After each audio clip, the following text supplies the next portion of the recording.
converso agora com o Paulino Rodrigues, que é CFO do Banco Mercantil, que já está aqui comigo. Paulino, muito bom dia. Muito obrigada, antes de mais nada, pelo seu tempo, né, para estar aqui comigo falando um pouco sobre essa quarta-feira. E que quarta-feira, né?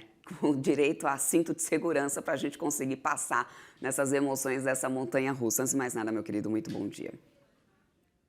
Muito bom dia, Débora. Um prazer estar aqui contigo, com os telespectadores. Paulino, vamos lá. Eu vou começar a falar sobre decisões, né, de juros, porque a gente estava já atualizando aqui essa questão do Copom, da decisão do Copom. 15% de juros, não era surpresa que a gente realmente tivesse essa manutenção da taxa básica de juros. Agora, esse cenário e essa possibilidade de, se necessário, aumentar ainda mais essa taxa básica de juros, isso traz alguma surpresa nesse momento? Era esperado de alguma forma? Como que você avalia essas portas abertas que o Banco Central agora deixa para esse cenário de incerteza? É realmente o mais cabível nesse momento? Esse trecho do comunicado, Débora, realmente ele surpreendeu um pouquinho o tom do Copom, como vem sendo desde o começo desse ciclo, acabou se mostrando um tom duro, né? Ou hawkish, na expressão que o pessoal gosta de usar no mercado em inglês. Poderia perfeitamente ter removido essa menção a possíveis novos aumentos da taxa de juros. A gente não tem essa indicação no cenário, que você muito bem acabou de demonstrar, mas me pareceu que foi uma porta aberta que o Copom achou por bem deixar, até mesmo para não permitir que o mercado, ou pelo menos não induzir que o mercado já comece a precificar reduções nos juros. Pois você veja que não só o Copom não deixou nenhum indicativo de começo da redução do ciclo, como ainda deixou essa possibilidade, que você bem destaca, de fazer novos aumentos caso a inflação não tome o rumo que você também indicou ali na tabela, de ter uma estabilização rumo ao horizonte relevante, que hoje é o primeiro trimestre de 2027. Então, respondendo objetivamente sua pergunta, sim, esse tom mais duro causou um pouquinho de surpresa, embora ele não esteja em desacordo com o tom que o Banco Central vem empregando desde o começo do ciclo de alta e com destaque especial desde o início da gestão do Gabriel Galípolo no começo desse ano. E é pegando o gancho exatamente nesse ponto, a gestão do Gabriel Galípolo, que eu vou para a minha próxima pergunta aqui contigo, Paulino, porque desde, né, o momento que Gabriel Galípolo foi indicado, sabendo que ele também é um nome indicado do presidente Lula para o Banco Central, havia-se lá atrás muito questionamento sobre essa condução da política monetária, sobre o quanto que Gabriel Galípolo sofreria de pressão para começar a reduzir a taxa básica de juros, que durante muito tempo foi alvo de críticas duríssimas, inclusive até mesmo da própria base aliada do Partido dos Trabalhadores. A gente sabe muito bem disso, né? Nem precisa a gente entrar muito em detalhes nessa situação. Avaliando essa postura e esse comunicado, né, dessa reunião de ontem, isso reforça esse cumprimento técnico das decisões e da gestão de Gabriel Galípolo, na tua visão, deixando de lado qualquer risco de ceder a qualquer pressão política nesse momento? Como que tu avalia essa gestão de Gabriel Galípolo diante dessa decisão e desse comunicado de ontem? Eu acredito que sim. A gestão do Banco Central tem se mostrado, desde o começo do ciclo aqui do mandato do Gabriel Galípolo, bastante técnica. Tivemos uma decisão unânime, uma ata até certo ponto dura, como eu comentei, e eu acredito até que acabou essa discussão. Eu não vi mais ninguém discutindo se a gestão Galípolo seria uma gestão com um viés mais político, né, buscando atender esses anseios que você coloca, ou se manteria dentro daquele mandato que é o mandato do Banco Central de perseguir as metas inflacionárias. Então, acho que essa discussão hoje ela está basicamente enterrada. O Banco Central tem se mostrado absolutamente intolerante com esse cenário de desancoragem das expectativas inflacionárias. É uma avaliação realmente, eu acho que até unânime, né, dessa gestão que tem sido estritamente técnica e bem conduzida do Gabriel Galípolo nesse momento, né, Paulina? Agora, eu vou até trazer um pouco da trajetória, né, que a gente tem aqui da taxa básica dos juros no Brasil. A gente separou uma artezinha aqui, Paulino, só para poder, né, rememorar aqui quem está nos acompanhando, para que a gente acompanhe onde estamos, com essa taxa básica de juros agora aqui no momento, na Selic. Lembrando que a gente tinha começado uma trajetória de corte de juros em 2024, a gente chegou inclusive ao patamar de 10,5%, e foi justamente diante dessas sinalizações e de uma mudança, né, no cenário econômico global. Com a chegada de Donald Trump, o cenário externo começou a pesar bastante nessas implicações econômicas, no potencial inflacionário, com essas incertezas que já ali impactavam também o câmbio. Tudo isso fez com que o Banco Central, ainda no ano de 2024, retomasse o aumento da taxa básica de juros naquele momento, sob a gestão de Roberto Campos Neto. Né? Em 2025, então, a gente entra o ano continuando com essa alta de juros, que já vinha contratada, inclusive, desde o final do mandato de Campos Neto, né, com o Gabriel Galípolo já como diretor de política monetária, e chegamos a esse patamar aqui de 15% diante dessa última, na manutenção de 15%, na verdade esse patamar a gente já chegou das últimas decisões, mas mantendo essa taxa básica de juros aí em 15% já desde as últimas reuniões. Então, portanto, essa é a trajetória que a gente tem da taxa básica de juros aqui. Obviamente, muito diferente do que a gente vê no gráfico ali em 2020, onde a gente teve uma taxa estritamente baixa diante do cenário de pandemia. Mas eu trouxe essa trajetória aqui da taxa básica de juros, Paulino, para poder te perguntar até onde a nossa economia brasileira suporta essa taxa tão restritiva, né? Falamos agora sobre essa questão do risco, do cenário, da possibilidade de aumentar ainda mais os juros. Historicamente, a gente está no patamar muito elevado. Até onde suportaríamos na nossa economia uma tarifa ainda maior do que essa que a gente vê aí na tela? Não, o fato, Débora, sob diversos prismas, né, a gente pode elencar alguns aqui, é que esse nível restritivo, vamos chamar assim, de taxa de juros, ele não é sustentável no longo prazo. Né? Então, a gente está falando aqui de uma taxa de juro real implícita aqui na casa dos 9%. Então, isso é, como você bem coloca, historicamente elevado e, naturalmente, que não é sustentável, e eu colocaria, primeiramente, um aspecto que é a própria dívida pública. Então, nós sabemos que a dívida pública ela vem crescendo já há bastante tempo, especialmente a partir da pandemia, por conta de todas as despesas que os governos, primeiro o governo Bolsonaro, depois o governo Lula, incorreram. Claro que o Lula já pegou o pós-pandemia, né? Mas o fato é que as despesas elas aumentaram muito, inclusive com benefícios sociais e outros gastos públicos, durante o período pandêmico, e depois não voltaram atrás. Então, as despesas continuam subindo, a gente tem discutido muito a agenda fiscal por conta disso. E é claro que essa taxa de juros determina o quanto o governo paga para rolar a sua própria dívida. Então, esse nível, ele coloca a dívida em uma trajetória explosiva, que é o que a gente está vendo esse ano, inclusive. O crescimento, você pode olhar a dívida pública bruta ou líquida, ela crescendo acentuadamente nesse ano. Então, olhando só esse ângulo de sustentabilidade da dívida pública do governo, das suas contas, esse nível de taxa de juros não é compatível. Então, ela vai ter que voltar essa taxa de juros para que a economia o Banco Central colocou ali com muito cuidado, né, que a atividade está mais moderada, com uma certa moderação, acho que ele usa essa palavra ali no comunicado que você mencionou, a gente não está com o comunicado na tela agora, então ele tendo muito cuidado, mas fazendo uma referência muito forte ao mercado de trabalho, que tem uma relação direta com serviços, né, que é um item que está pressionando bastante os índices de inflação. Então, a gente está basicamente num cenário de pleno emprego hoje no Brasil, apesar dessa taxa de juros extremamente elevada, o que é um pouco um contrassenso, mas é o que há, e o Banco Central, inclusive, indicou o olhar sobre, e, inclusive isso aconteceu também no comunicado do Fed, né, na entrevista, principalmente, pós-divulgação da taxa de juros lá nos Estados Unidos, o olhar mais atento para o mercado de trabalho. Então, a gente ainda com o mercado de trabalho muito aquecido aqui no Brasil, fazendo com que a gente tenha que sustentar esse nível de juro mais alto por algum tempo com a convergência inflacionária.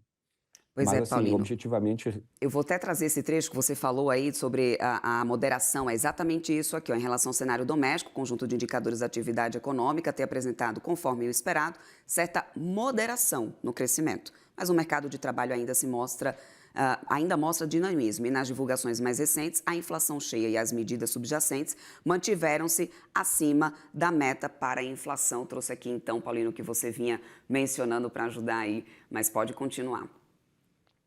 Isso, então, essa palavrinha ali, o certa, ele não precisava ter essa palavra, né, Débora? Então, ele colocou ali uma forma do Banco Central também se proteger um pouco a respeito da questão da atividade econômica. E fazendo a conexão que eu falei direta ali com o mercado de trabalho, que como a gente comentava, ele de fato está muito aquecido e acaba pressionando principalmente os preços de serviços, que naturalmente vão impactar o índice amplo da inflação.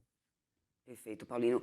Eu vou trazer aqui também a trajetória, né, da inflação lá, desculpa, da inflação não, da taxa de juros lá nos Estados Unidos, para a gente agora falar um pouco sobre a decisão do Federal Reserve, que, claro, também já era bastante esperado que a gente tivesse a manutenção de juros, e para rememorar aqui quem está nos assistindo, a gente tem essa decisão de manutenção de juros, não, aí é o gráfico aqui que a gente vai entrar daqui a pouquinho, do Federal Reserve. Essa manutenção de juros, gente, só para lembrar para quem está nos assistindo, é uma decisão do Federal Reserve, já que desde quando a gente teve, pode colocar já o gráfico aqui na tela para poder a gente acompanhar, desde quando a gente teve essa mudança, inclusive, para Donald Trump, aliás, assumindo já desde então a gente vem com essa manutenção de juros pelo Federal Reserve, que também menciona elevado grau de incerteza e política para essa política monetária conseguir depois realmente mudar ou não. Diante dessas incertezas, não há uma possibilidade nem pressa do Federal Reserve.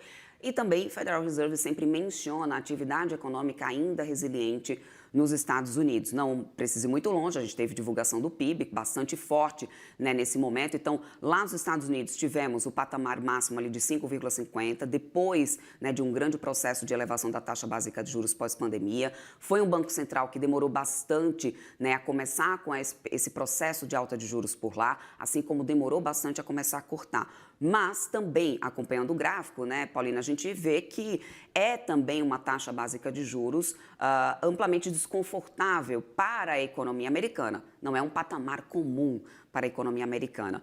Essa manutenção de juros nesse momento também é o que tem o melhor contexto diante do cenário da economia e do potencial inflacionário.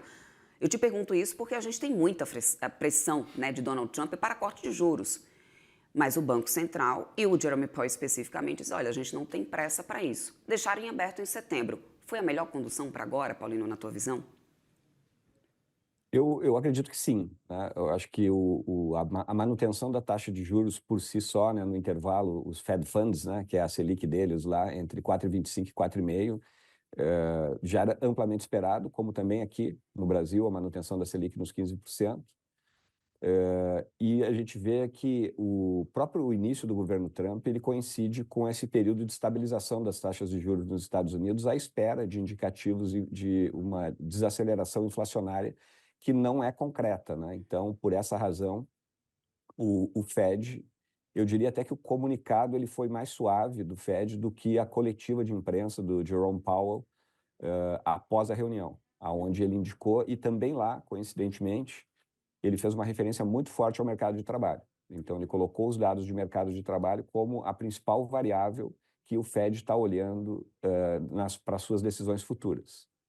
Então, acredito que a decisão está acertada, o impacto das tarifas, né, de toda essa questão comercial que você comentava antes aqui da gente falar, ele ainda não está muito claro nem lá nem cá, né? Então, o próprio Banco Central aqui colocou, você mencionou isso também antes, pela primeira vez uma menção a essa guerra comercial, vamos chamar assim, no seu comunicado, pós-Copom. Isso não tinha no comunicado anterior, isso apareceu pela primeira vez. E o mesmo vale lá nos Estados Unidos. Então, o pessoal comentava da carne aqui, né? Tem o café lá, o suco de laranja, no fim, acabou de última hora ali caindo na lista de exceções. Então, uma situação bastante confusa, cujas consequências para o cenário inflacionário ainda não são claras. Some-se a isso um mercado de trabalho extremamente aquecido. A gente teve também o PIB americano, veio forte mais uma vez, né? Também houve uma referência sua anterior a isso, nos 3%. Então, isso é uma economia que tem se mostrado extremamente resiliente, apesar desse nível de juro alto para os padrões americanos. Claro que aqui para a gente está acostumado com 10, 15, a gente olha 4,5 e acha pouco, né? Mas para o padrão da economia americana, uma economia já madura, é uma taxa bastante elevada. O que a gente teve de diferente ontem que eu destacaria, assim, se me permite, Débora, nós tivemos duas dissensões, né? Tivemos o Christopher Waller e a Michelle Bowman, que votaram pela redução de 0,25%. Isso não acontecia há muito tempo, para falar a verdade, desde 1993. Então, é muito tempo mesmo. Então, esse eu acho que é um primeiro ponto, né, a indicar. Você perguntou das pressões políticas, né? É difícil a gente cravar se esse posicionamento foi devido às pressões políticas ou não. O comunicado oficial e a entrevista do Powell dizem que essas dissensões elas foram muito bem justificadas tecnicamente, e nós não temos aqui elementos para discordar dele, né, de que ele não esteja falando o que de fato aconteceu na reunião, mas foi a primeira vez que a gente teve essa dissensão em muito tempo. Então, agora, por outro lado, o mercado precificava de alguma maneira, né, em alguma probabilidade, antes da reunião, era uma probabilidade superior a 50%, de que a redução do juro americano começaria em setembro. No pós-reunião, e principalmente no pós-conferência de imprensa do Jerome Powell, isso começou a cair, essa probabilidade, e o pessoal agora já está jogando mais para dezembro, o começo das reduções de juros nos Estados Unidos. Uhum. Então, a gente tinha ainda uma expectativa de talvez 2 reduções esse ano, né? Uma em setembro e outra em dezembro, e isso agora já fica jogado para começar no final desse ano, né? Acho que esse é o outro elemento que a gente tem de diferente, assim, do que se esperava da reunião de ontem do Fed. Excelentes pontos levantados, inclusive o fato da gente não ter tido essa unanimidade na decisão de juros lá nesse momento, Paulino. Ótimos pontos. Só para poder ilustrar quem está nos assistindo, eu estou aqui com o FedWatch, aqui a ferramenta do Swim Group, mostrando que realmente em setembro a gente tem agora 60,8% das apostas para uma manutenção de juros e apenas 39,2% das apostas para um corte de juros em setembro. Quem acompanha sempre aqui a nossa programação deve lembrar que ontem mostrei novamente essa ferramenta aqui, que a gente sempre acompanha, né, como é que estão as apostas ali para a condição de política monetária americana, e essa aposta aqui da coluna esquerda aí da tela, ela estava bem maior pelo corte de juros já em setembro. Então, muito bem, como o Paulino mostra e né, mencionou aqui na nossa conversa, realmente agora o mercado já precificando manutenção em setembro e não mais corte diante desse potencial inflacionário que a gente tem dessas medidas. Bom, só para a gente amarrar aqui a nossa conversa, viu, Paulino, que aliás está muito boa, eu quero trazer essa questão do tarifaço, você mesmo já mencionou aí nessa sua resposta alguma coisa sobre isso, porque o Brasil ontem, né, a gente já tendo o decreto ontem assinado, ali no meio da tarde pegou todo mundo ali de supetão, foi uma verdadeira né, montanha-russa para o Ibovespa, que primeiro despencou, depois entendendo as exceções, subiu bastante, foi um vai e vem, aquele auê grande. A minha pergunta para ti nesse momento, Paulino, quem ganha e quem perde nesse tarifaço? Porque a percepção que a gente tinha antes com a ameaça tarifária de que o impacto seria muito maior, essa era a percepção. E aparentemente a gente tem um certo respiro, um certo alívio nesse momento. Então, primeiro ponto, temos o que comemorar hoje em relação a esse tarifaço. Segundo ponto, algo poderia mudar esse alívio e essa relação nesse momento e acabando mudando essa trajetória de tarifa e talvez trazendo risco novamente tarifário para o Brasil. Queria entender a tua avaliação agora daqui para frente, né? Do que representa esse tarifaço americano para o Brasil. Não há dúvida, Débora, que poderia ter sido muito pior, né? Então, essa medida que acabou acontecendo ali aos 40 do segundo tempo, de nós termos uma lista bastante significativa de exceções, que amenizou o impacto sobre setores que seriam duramente afetados, ela, claro que foi uma boa notícia, mas dentro de um contexto que não é bom, né? Então, eu acho que essa questão dessa guerra comercial, não só com o Brasil, mas com outras partes do mundo, a gente sabe que isso não é positivo para a economia no longo prazo. Ponto, né? Isso acho que não tem muita discussão a respeito disso. Eu acho que quem acompanha a economia, quem estuda, sabe que cenários protecionistas não produzem maior riqueza para a nação que aplica as tarifas. Então, isso é uma volta ao passado. A gente espera, mas é uma questão sumamente política, no meu entender, e que aí foge um pouco do meu nível de entendimento, Débora. Aí passa a ser uma discussão diplomática, política, honestamente não é a minha área de especialidade. No que diz respeito à questão econômica, naturalmente que o impacto ele é negativo dessa guerra comercial, mas poderia, como você bem colocou, ter sido muito pior. Essa lista de exceções veio ajudar e a gente aqui fica torcendo para que os movimentos de parte a parte sejam no sentido da gente amenizar esses impactos e evitar que tenhamos um impacto maior na nossa economia. O impacto originalmente estimado assim, era de que poderia ser algo como 2% do PIB. Tem diversos números que circularam sobre isso. 2% do PIB é um impacto significativo, não há dúvida, né? Nossa expectativa é crescer um pouco mais que 2% esse ano, então seria algo como apagar o crescimento de 2025. Então, isso naturalmente que não é desprezível. Mas também não chega a ser uma tragédia. O problema é que determinados setores são afetados mais diretamente, né, e requereriam, naturalmente, políticas para se manter à tona. Então, eu acho que essas exceções todas, já foram elencados aí diversos setores antes, claro que vem ajudar, diminui o impacto na economia, mas como um todo é uma questão de cunho negativo. Maravilha. Paulino, muito obrigada pelo papo, excelentes pontos aqui, ótimas análises, colaborou bastante. Conto com você mais vezes aqui na nossa programação. Conversamos agora com Paulino Rodrigues, CFO do Banco Mercantil. Sempre bem-vindo por aqui, meu querido. Até uma próxima. Até uma próxima. Muito obrigado, Débora. Até mais.